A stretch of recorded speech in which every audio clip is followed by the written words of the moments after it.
Welcome. My name is Allison Merker Garner. I'm the creator and author of Musical Minds.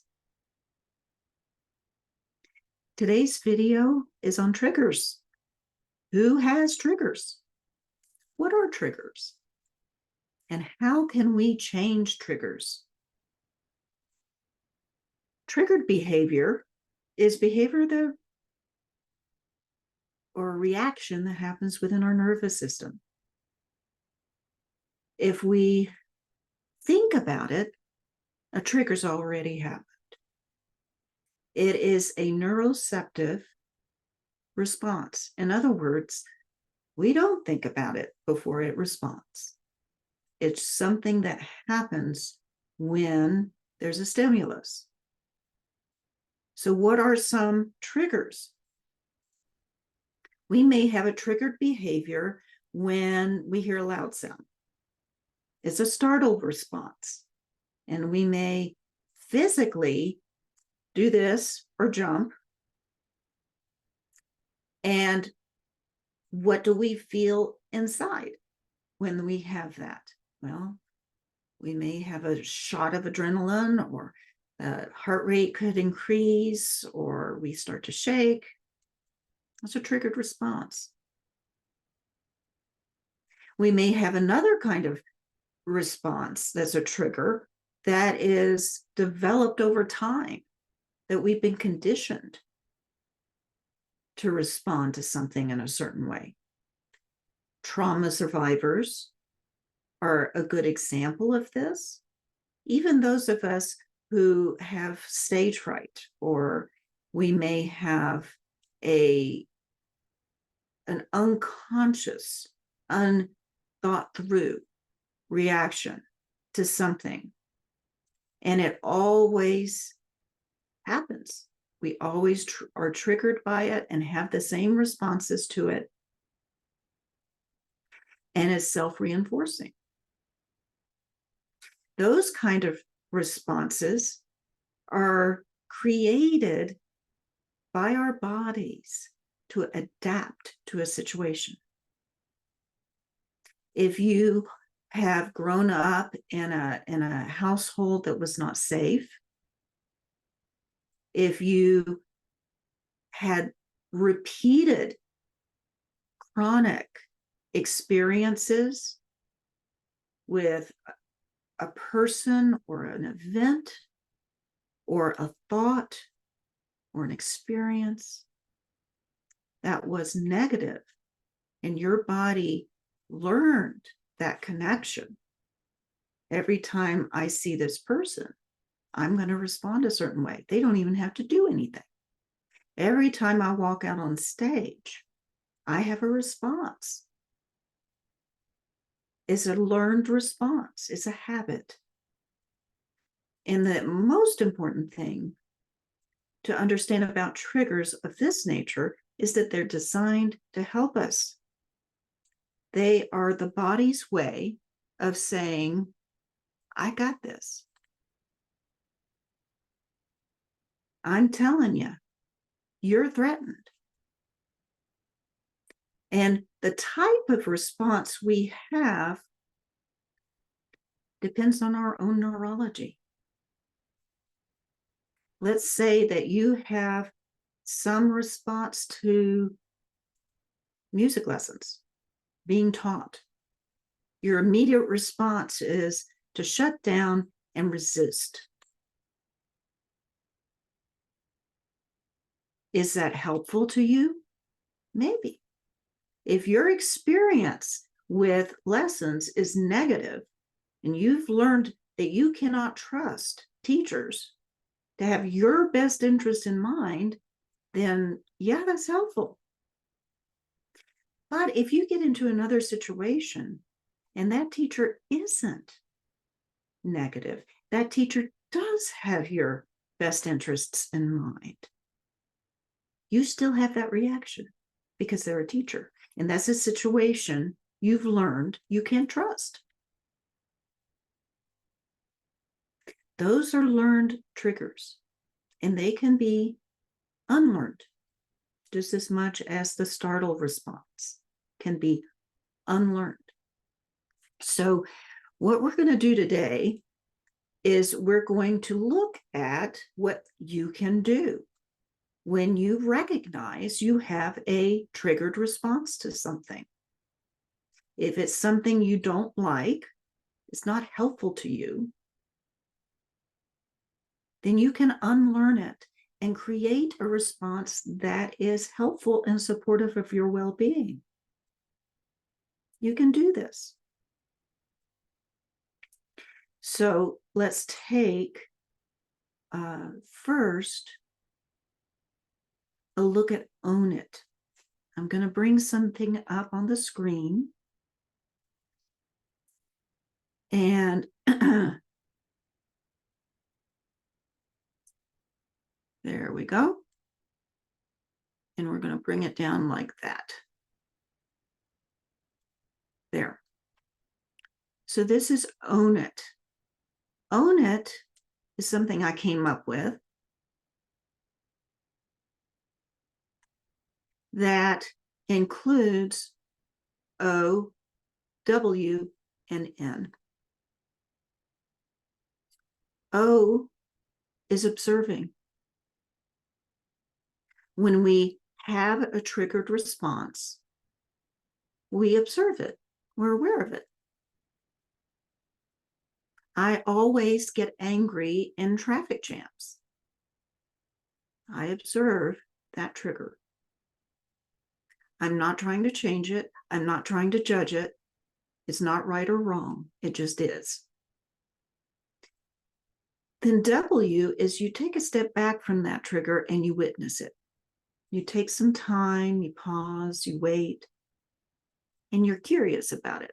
You wonder about it. Take that step back and just observe it as if you're outside of yourself. It is not you. That trigger does not define you. It's not who you are.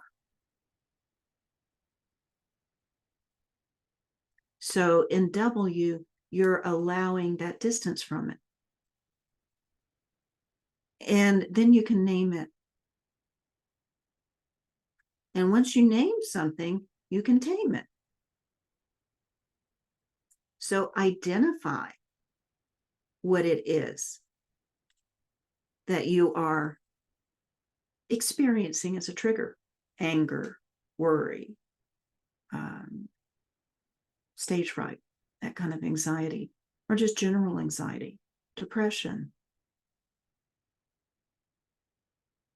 It could even, when you have those reactions, move you into self-destructive behavior, to soothe, to feel seen, to feel comforted.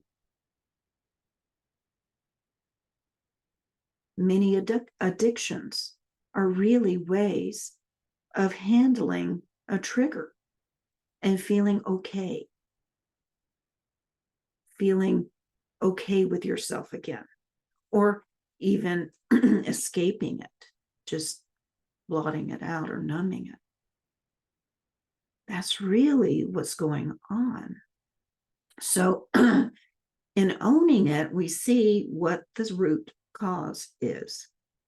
This is what's happening. And our next step in dealing with that is first to resource. What do I mean by that? Well, resource means that you are able to feel safe in this knowledge. I got angry. I'm okay. Nobody got hurt. I feel safe with it. Take that step back, see it for what it is, and then take the moment to assess where you are.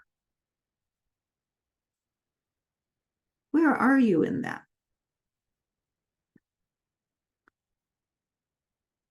And grow it. We're grounding by just being in the moment with yourself. I'm angry. But that's not who I am. I'm witnessing that. I'm naming it. Then I can orient it. You're witnessed. You're witnessing. but your environment hasn't changed, and you're still you. You orient where you are in the moment, and you resource. You resource by feeling safe. And you can do this a number of ways.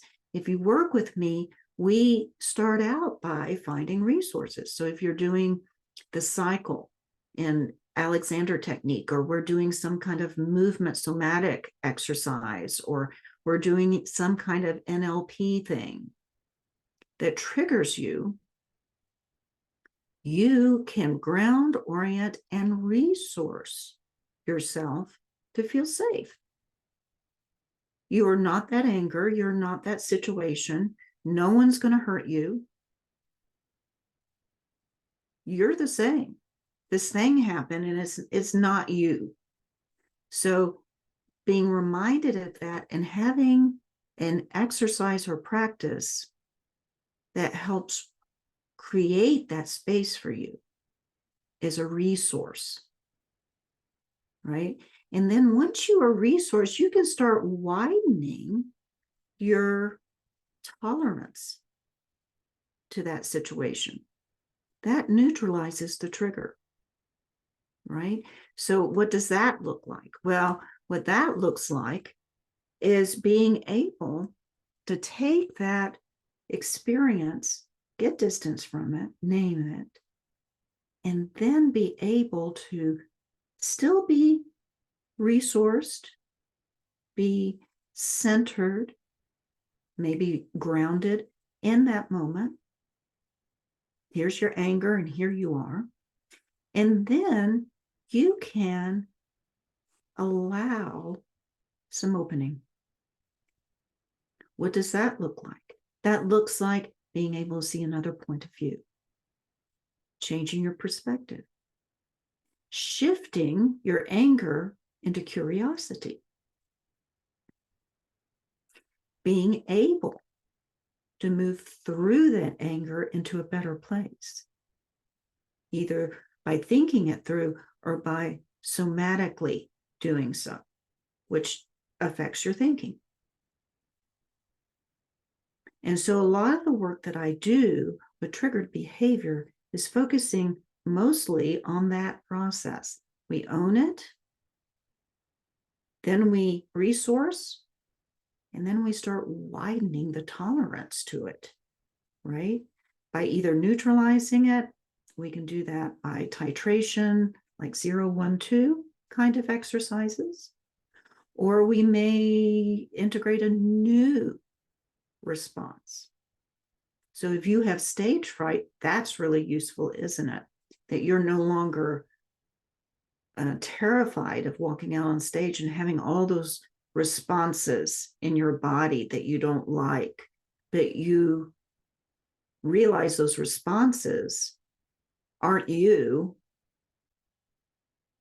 You can step away from them, and you can start to widen and change and shift your reactions to something that's more healthful, like excitement, or being able to just be more calm and present instead of feeling like I have to shut out the audience. It's integrative work. The last part that I wanted to show you is the map. So the map looks like this, and it's the process that I use loosely with people, depending on what it is their goals are. But we start with mindset, and that's what Own It is. And that's what we were doing when we identified it and named it. And then we saw it as a trigger and separate from us. We're using our minds to think it through, right? And then we gather the information of what's happening to our bodies in the approach. What are the sensory things we're experiencing? What's our perception? What's happening to us affectively? in this experience? What are our thoughts and feelings and emotions? What are we recreating in this experience over and over again that we want to change? Spark is also a learning approach that I use with children in learning music. So isn't that interesting? We learn this way. It's not just for learning how to play the violin. It's how we learn how to be, right? So I use the same process in healing. And K is knowing what is and what isn't with ourselves. And when we get into the P, which is the practice, that's the practice of life. We may have our own practices that are somatic or mindset or NLP or Alexander, whatever they are. But we have, most importantly, the sustainability of the change that we've created. In other words, if we no longer are nervous for a performance, but we're excited, then we practice that excitement. We practice the experience enough in our own rehearsal of it that we have a new response in the moment. When it happens, that trigger has been shifted to something more useful. So it's sustainable, and it's based on resilience, being resilient in the moment. That's widening what we are able to do with that trigger so that it no longer is that trigger, right? It's the growth that we're looking at. The W of grow and grow it. It's widening our tolerance to playing in front of people and doing the practices necessary to create that resilience, to be able to play in many, many different situations, under many different conditions, and still be in our good well-being and be able to access the flow state that we all want. So this is just an overview of what triggers do, what they are, and how we treat them, how you treat them. Because my desire, my hope is that I create the opportunity for people to do this for themselves. We have it available to us. This is why I do this work, because it's something that we can do for ourselves. So we did own it, we did grow it, and we did map. And if you want to be working with your mindset of map and own it and grow it, look at some of my other videos on YouTube. I give practices that some may resonate with you more than others, but they all aid you in becoming aware, distanced, and have agency over the behaviors and beliefs that no longer serve you.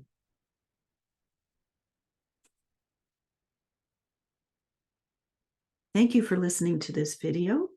If you have any questions or want to share some of your own experiences with me, I'm on Messenger and I am on YouTube. See more of my work on Facebook, on my Musical Minds group site. And there you will see guides and information and daily thoughts and practices and tools you can use for yourself, with others, with your students or your children, with your colleagues that create a better space, a healthier space in which we can thrive and be our creative selves. Thank you.